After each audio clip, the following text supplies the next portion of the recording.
A very good morning to all my dear students. Today we are just going to do our another chapter from our literature portion, that is A House is Not a Home, which is just written by Jan Gaudioso. What is the name of the writer? Jan Gaudioso.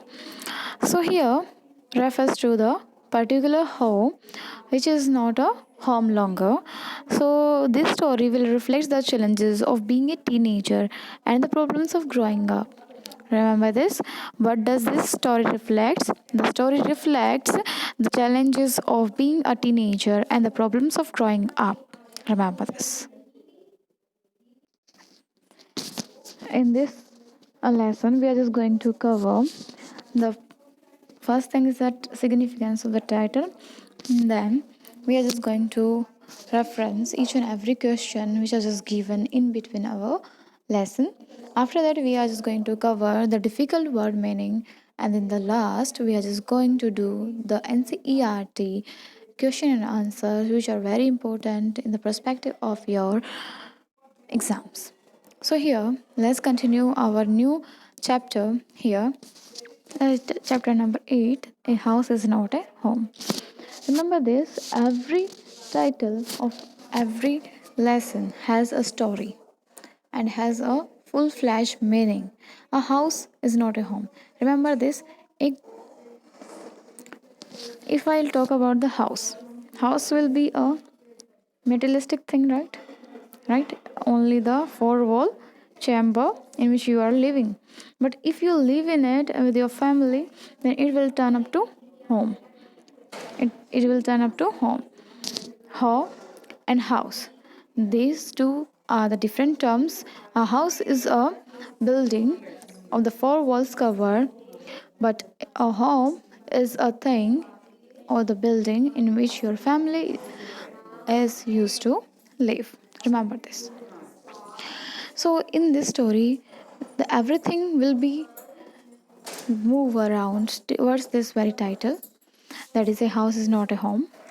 So this story will going to reflect some of the challenges of being a teenager, यानी कि जो भी इसमें narrator होगा, जो हमें अपनी कहानी बता रहा होगा, वो क्या होगा, वो अपनी टीनेजर यानी कि उसकी जो एज है 15 to 20 या 19 एज तक, टीनेजर वाली एज जो है उसमें क्या क्या चैलेंजेस होते हैं वो बताएंगे। और जब हम बड़े होते हैं तो उसमें हमें कौन कौन सी प्रॉब्लम्स जो है उनका सामना करना पड़ता है, यानी कि वो थॉट्स प्रोसेस बताएगा जो हम चैलेंजिंग तो और चैलेंज के तौर पर लेते हैं। Now how does the author overcomes his problems. Remember this, जो हमारे राइटर हैं, ऑथर है, वही हमारे यहाँ नरेटर है। नरेटर कौन होता है? Who narrate the story. What do you mean by the narrate?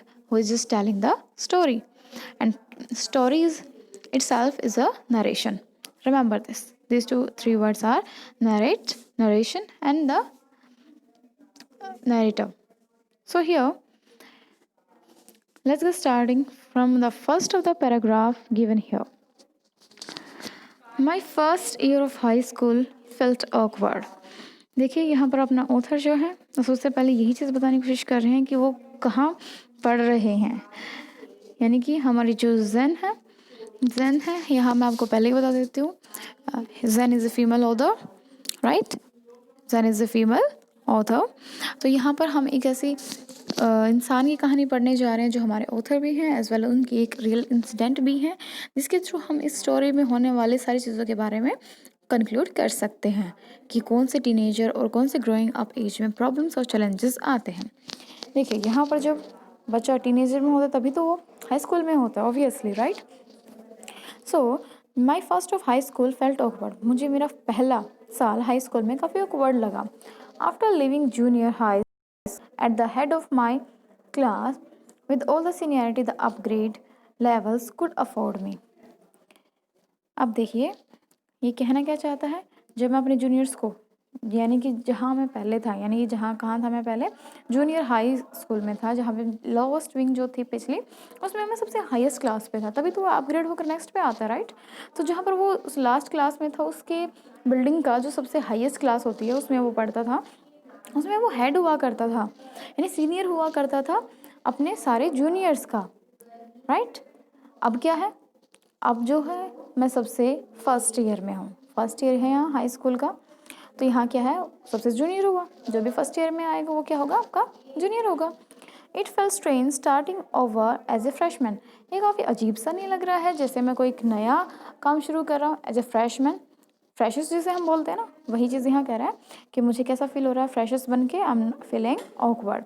In this 3 lines we come to know that our author is going to start a new journey in her high school as a fresher. Remember this. In these 3 lines, we are just going to conclude that how our. So I hope these 3 lines have been clear to you कि हमारी author जो है वो first year high school में अपने आप को awkward feel कर रही है, क्योंकि कहीं ना कहीं वो पिछली विंग्स में अपने आप को सीनियरिटी से अपने आप को दिखाती थी, बिकॉज वो खुद एक सीनियर थे। तो इसलिए यहाँ पर हमें उसको एज ए फ्रेशर्स ट्रीट करना पड़ रहा है, इसलिए वो काफ़ी ऑकवर्ड फील कर रही है। Now the school was twice as big my old school.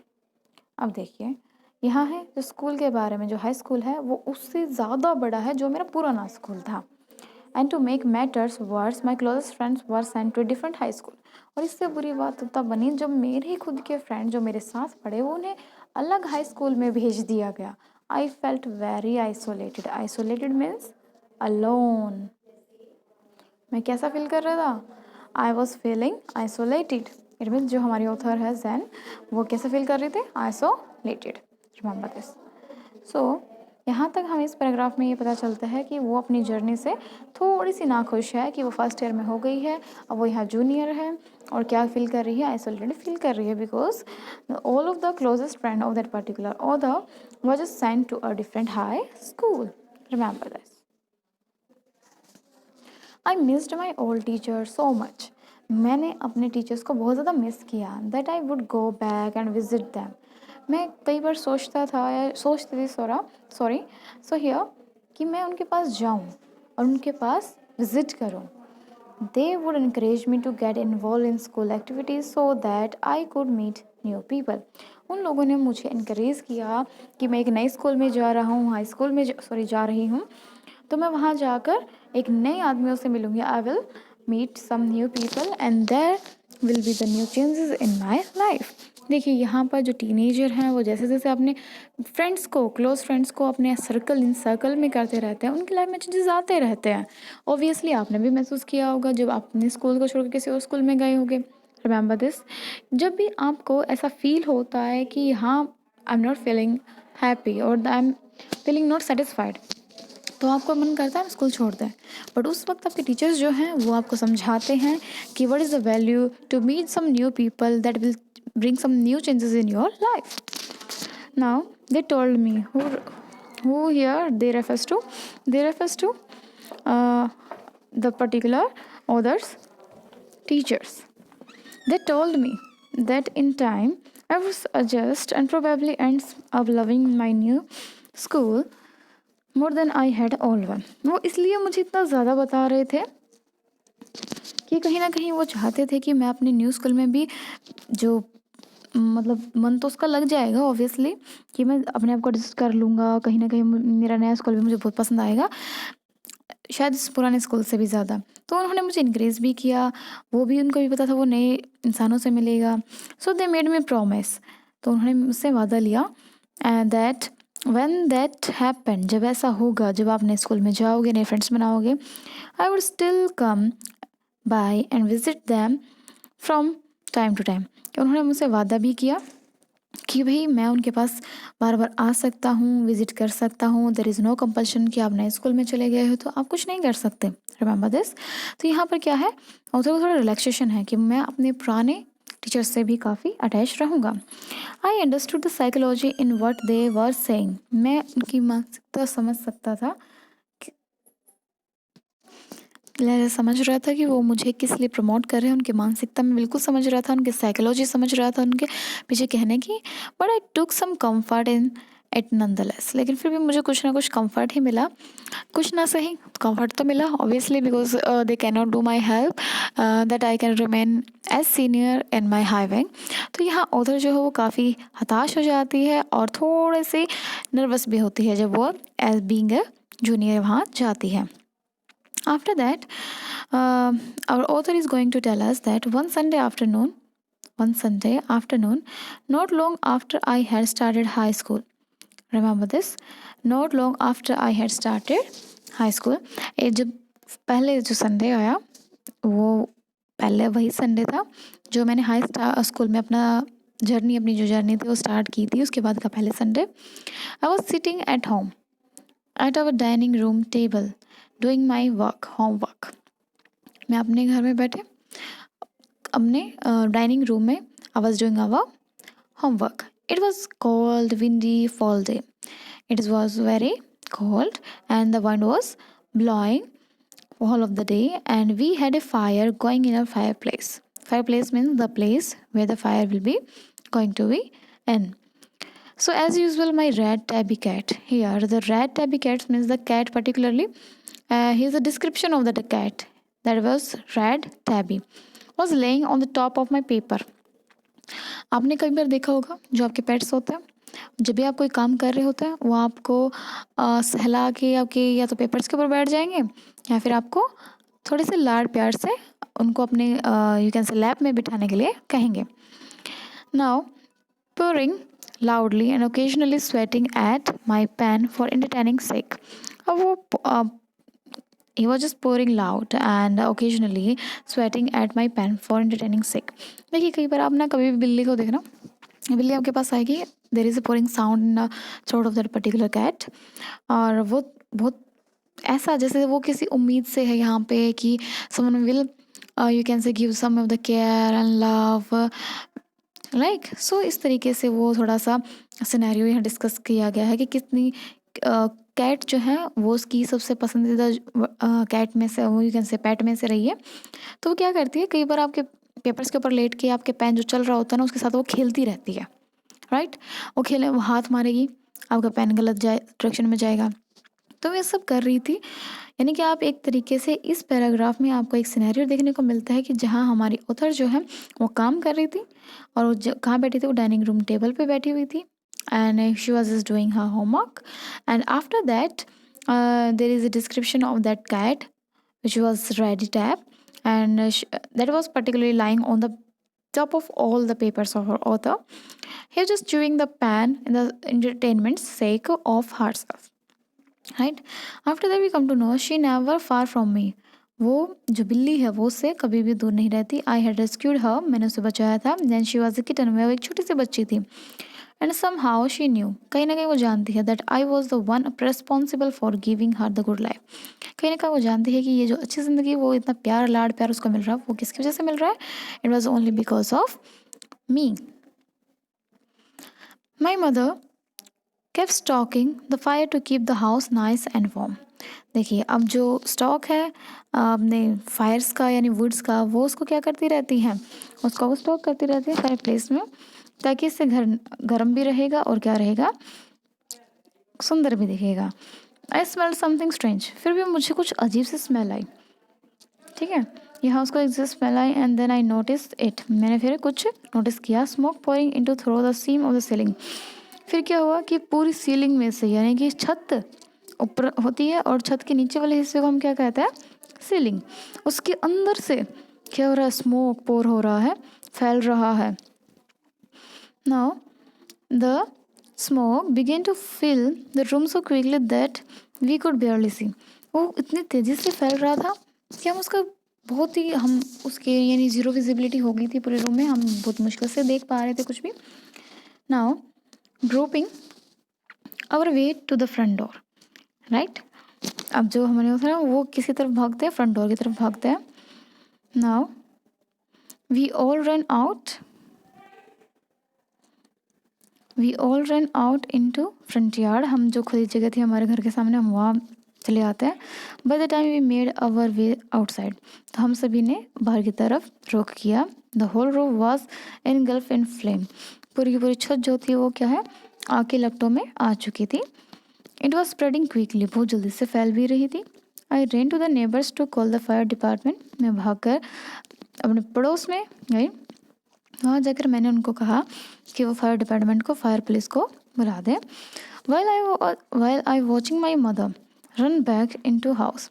जबकि मैं वो बाहर खड़ी थी और मेरी मम्मा क्या कर रहे थे, she was just you can say run back to the burning house. जो हाउस जल रहा था, जो हमारा घर जल रहा था, उसमें बार बार में मेरी मम्मा भाग भाग कर जा रही थी ना। वो क्यों जा रही थी, ये हमें नेक्स्ट पैराग्राफ में पता चलेगा।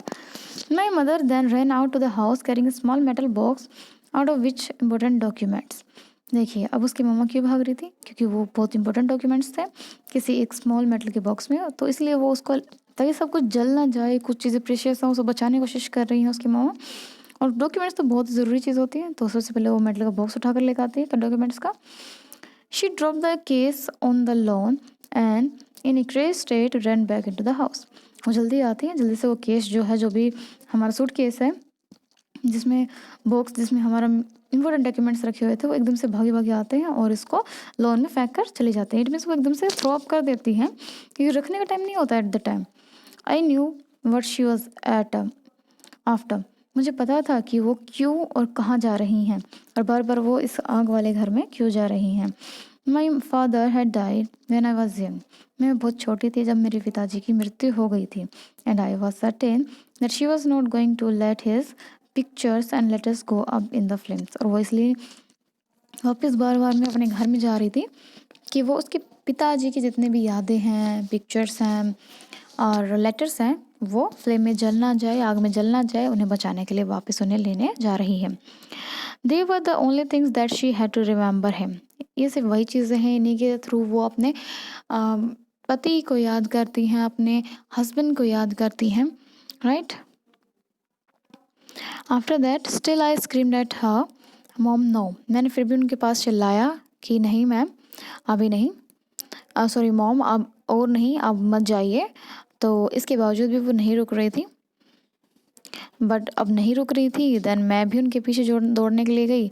आई was about to run after her. मैं उनके पीछे दौड़ कर गई। जैसे ही मैं दौड़ने के लिए आगे कदम बढ़ा रही थी, मैंने felt a large hand hold me back. और एक बड़े से हाथ ने, यानी बड़े से इंसान ने मेरा हाथ पकड़ लिया। It was a fireman. ये क्या था, एक फायरमैन था। I had not even notice that the street has already fill the fire trucks. मुझे नहीं पता था कि पूरी स्ट्रीट में, पूरी गली में फायर ट्रक्स आकर खड़े हो गए हैं, क्योंकि कहीं ना कहीं हमारे ऑथर का जो ध्यान था वो कहाँ था, अपने बर्निंग हाउस की तरफ। I was trying to free myself from his grasp. मैं उसके हाथों से खुद को छुड़ाने की कोशिश कर रही थी, येलिंग, चिल्ला रही थी, you don't understand, my mother is in their. मेरी मम्मा अंदर है, आप समझ क्यों नहीं रही हैं, मुझे अंदर जाने दीजिए। He held on to me while other firefighters ran into the house. उन्होंने मुझे पकड़े रखा, जबकि जो फायर फाइटर्स थे, आग बुझाने वाले थे, वो कहाँ गए, घर के अंदर चले गए। He knew that I wasn't acting very logically. अब वो जानता था कि मैं जो मेरी एक्ट जो मैं करने जा रही हूँ, घर के अंदर घुसने का काम जो अपनी मम्मा के लिए कर रही हूँ, वो बिल्कुल भी लॉजिक नहीं है उसमें। And there if he were to let go, अगर वो ऐसा ही करना चाहती तो उनके लिए फायर फाइटर से हैं, I would run, he was right. वो कहते हैं कि अगर ऐसा कुछ है तो उसे भाग जाना चाहिए। इट मीन्स मैं चला जाऊँगा। देन मुझे लगा दैट ही वॉज राइट, वो बिल्कुल सही कह रहा है। It's all right, they will get her, he said. ये बिल्कुल सही कहा, वो उसे ले आएंगे। इट मीन्स वो उसे ले आएंगे, या हर का मतलब क्या है, her refers to the mother of that particular author. He wrapped a blanket around me and set me down in our car. उन्होंने क्या किया, मुझे ब्लैंकेट में रैप कर दिया और मुझे कहाँ बिठा दिया, उस कार में जो जिनके साथ वो आए थे। इट मीन्स ब्लैंकेट क्यों उठाते हैं, इट मीन्स जब कोई भी बर्निंग स्पॉट होता है वहाँ ब्लैंकेट की बहुत ज़रूरत चीज़ होती है, क्योंकि इससे आग का जो फ्लेमेशंस होते हैं जो हम फील कर रहे होते हैं अपने शरीर में, वो कम हो जाते हैं। Soon after that the fireman emerged from our house. तभी एक फायरमैन है वो जो बाहर आते हैं हमारे घर से विद, देखिए यहाँ पर कहीं ना कहीं क्या है, आग लगी हुई है, और जो हमारे ऑथर हैं यहाँ पर वो यहाँ कोशिश कर रहे हैं। एंड माई मोम इज़ इन टो। अब उनके पास थी, उनके यू कैन से जो वो लेकर गए थे चीज़ें संभाल कर, उनके अंदर मेरी मम्मी लपटी हुई थी। He quickly took over her over the truck and put an oxygen mask in on her. वो उनको ट्रक में लेके गए और ऑक्सीजन मास्क लगा दिया, इसलिए लगा दिया क्योंकि वो जो जितना भी जितना भी ओवरव्यू था, जितना भी स्मोकिंग एरिया था वो उसके अंदर जा चुका था। She was just feeling some of kind of things कि अम, कहीं ना कहीं हम सफोकेटेड फील करते हैं, right? So here all those times I ever argued with her, hatched her, vanished at the thought of losing her.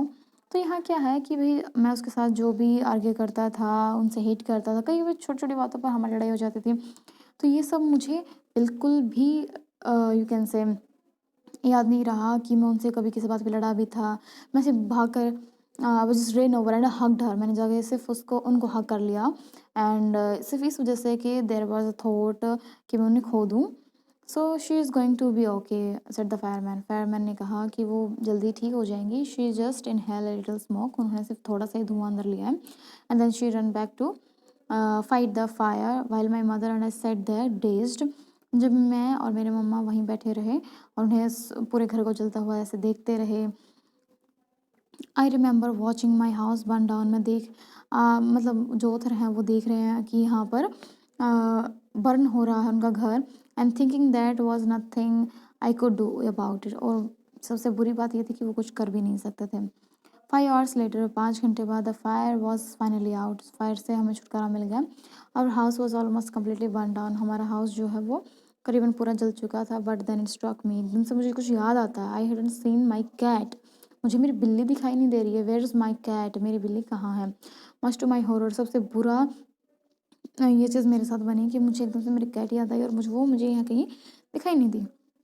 I realise, मुझे लगा that she was no way to be found, शायद वो कहीं नहीं मिलेगी। Then at all at once it hit me, the new school, the fire, my cat. एकदम से मेरे अंदर सब कुछ आता है। एक नया स्कूल जो मेरी लाइफ में एकदम से चेंज लेकर आया था, राइट? एकदम से फिर उससे ज़्यादा चेंज आ गया जब मेरी लाइफ में जो फायर थी, ये मेरा घर जो है वो ख़त्म हो गया। माई कैट, फिर मेरी कैट ख़त्म हो गई। नहीं, देखिए ये कहीं ना कहीं जो चेंजेस हैं वो ऐसे आ रहे हैं कि उसको एक नए स्कूल में जाना पड़ रहा है। अब उसे एक नए घर में भी जाना पड़ेगा। अगर कोई बिल्ली नहीं मिलता, there will be new cat और maybe there will be no cat. तो यहाँ पर उसको नई चीज़ें, नए एडजस्टमेंट हैं वो करने हैं। So I broke down into tears. मैं बहुत रो पड़ा। Whatever the author hears, cried and cried, I was suffering loss. मैं जिस नुकसान का बहुत ज़्यादा दुख था, big time. The fireman would not let us go back into the house that night. और जो फायरमैन थे वो उस दिन घर को ही बुझा रहे थे, वो वापस भी नहीं गए उस रात। It was still too dangerous. So हमें से कोई भी अपने घर में अंदर एंट्री के लिए अलाउ नहीं था उस रात के लिए। क्यों इसलिए नहीं था? क्योंकि कहीं ना कहीं अगर हमारी सीलिंग ख़राब हुई है तो उसमें से ना कुछ गैसेस भी होती हैं जो पेंट से निकली होती हैं। हर एक चीज़ बर्न हुई है ऑब्वियसली। तो वो डेंजरस भी था। कहीं ना कहीं हमारी सीलिंग, रूफ या फिर हमारी वॉल जो है वो भी गिर सकती थी, इसलिए डेंजरस था। हमें कोई अंदर जाने नहीं दे रहा था। सो डेड और alive, I could not imagine living without knowing about my cat. तो मैं कोशिश मैंने की कि मैं अंदर जाऊँ बट मेरी कैट ढूंढने के लिए, बट वहाँ पर मुझे रोक दिया गया। Regardless I had to go, फिर भी मुझे जाना ही था। We piled into cars with just the clothes with our bags. हमारे पास, हमारे कार में हम जो भी कपड़े हमने पहने हुए थे हम सिर्फ उन्हीं के साथ थे।